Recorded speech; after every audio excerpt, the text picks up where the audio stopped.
Hello, and welcome back again, friends. It's another Monday, and that means, well, there's another video.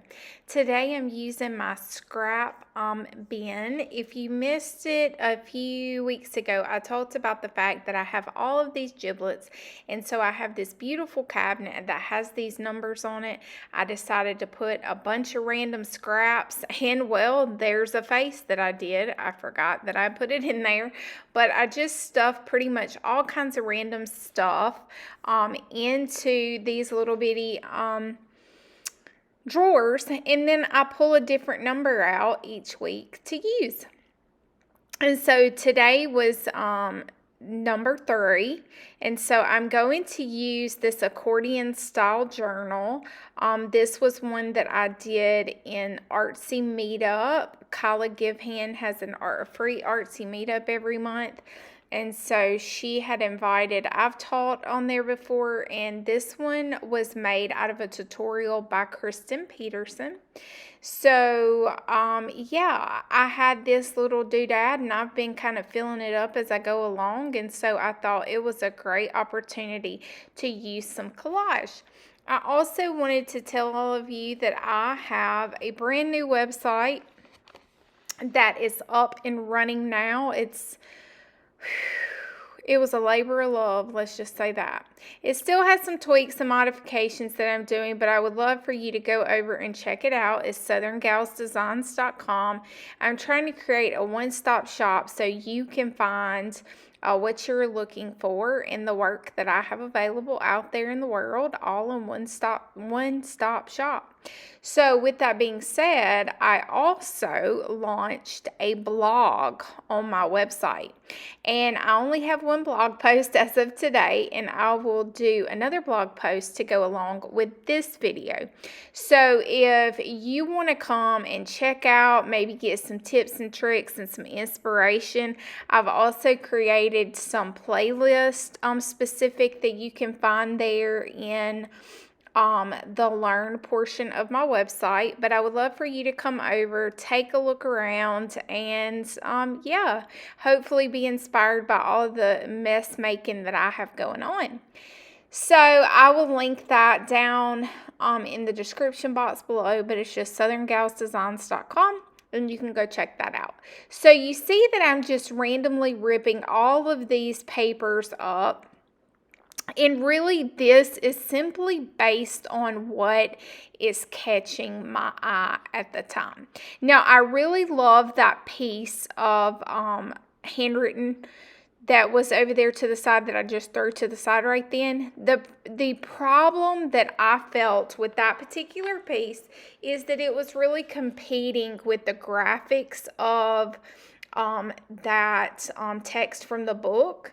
And so I just felt like it was really not the right place. And sometimes that just simply comes, specifically with collage, it just comes like with auditioning pieces, trying things on, seeing if you really like kind of how it looks, or if something is distracting you and is going to take your eye away from what you want happening on that page. It's a great way to be able to determine that. And y'all, I use none, zero, zilch, not a single piece of gesso, any paint. This is a totally no painty collage piece, and that doesn't happen too terribly often. But I just felt like the pieces that I had available in this little bin gave me all that I needed to, and sometimes that's enough. So, if you find, I remember. I feel like this is story time. I remember feeling like collage was overwhelming, and it really isn't all that overwhelming.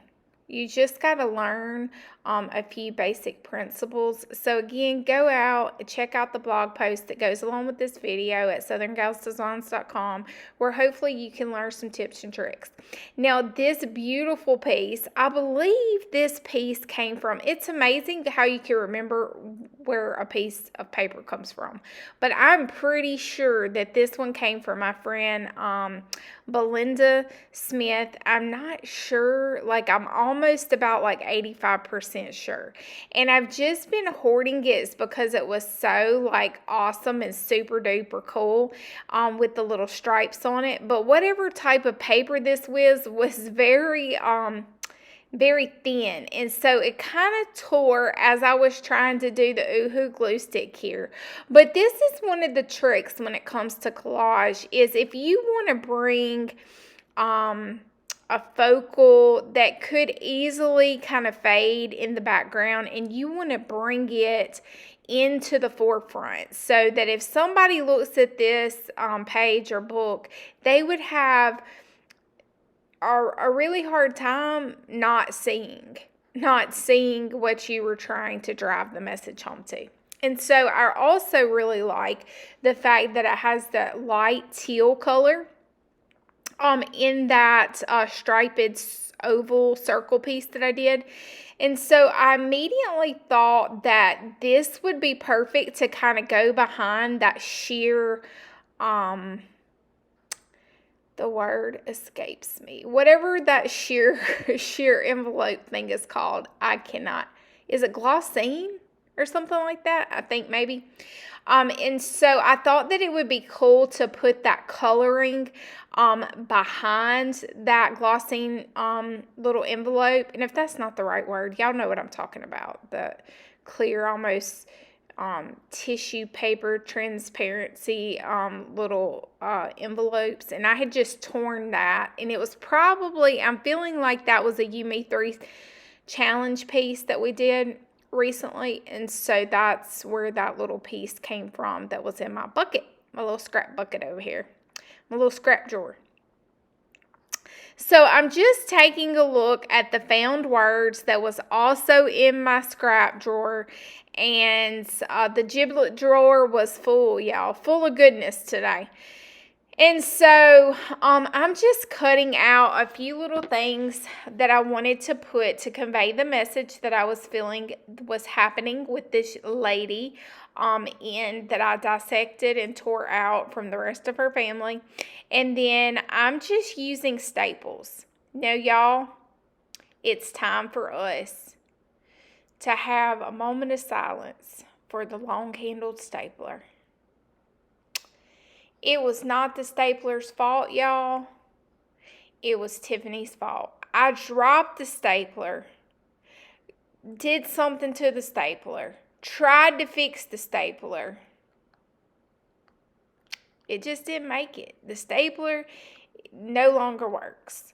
So needless to say, Amazon is simply a click away. I ordered, by the way, how about the new stapler cost like $19.99 and my old stapler cost like $10? What is happening with this world?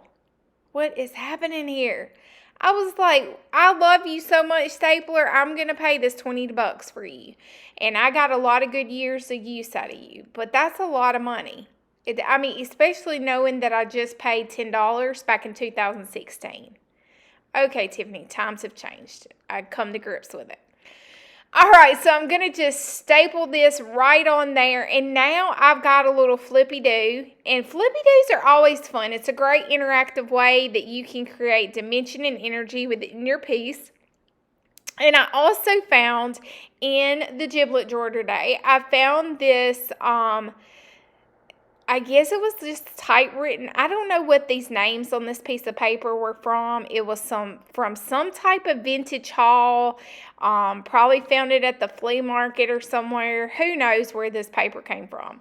Who knows what these people, but I decided that this lady looked like a Bessie Watson. Bessie? Watson is born here on these pages today. Now, y'all know good and well that lady's probably not named Bessie, but I thought it was cute. So, I'm just going to stick it right there on there using that old Ohu glue stick, and we're going to call it a day, y'all. Pretty much like that. I am going to add, I felt like it was a little flat, and so I wanted to add just a little pop of texture. And I could have taken it over to the sewing machine and did a little sewing on it, and I could have also, which I probably will, go back and do actually some hand stitching to this little corner, but for the sake of this video and the time that I have today to spend with it, we're going to call it good, and I'm just going to glue it at the very top corner there so it hangs off the edge just a touch like I like it, and I'm going to tack that down with the Ohu glue stick. So if this is your first time joining me today, I hope that you have found this valuable information. Please make sure that you click the subscribe button. Go ahead and leave me a thumbs up and a comments, and let me know how life's going for you. I know several countries are still on lockdown, and I've seen a lot of posts on social media, so I'm going to continue to keep bringing these videos, keep bringing the inspiration as I can, and don't forget, head on over to my website and let me know what you think. And until next time, y'all, toodaloo!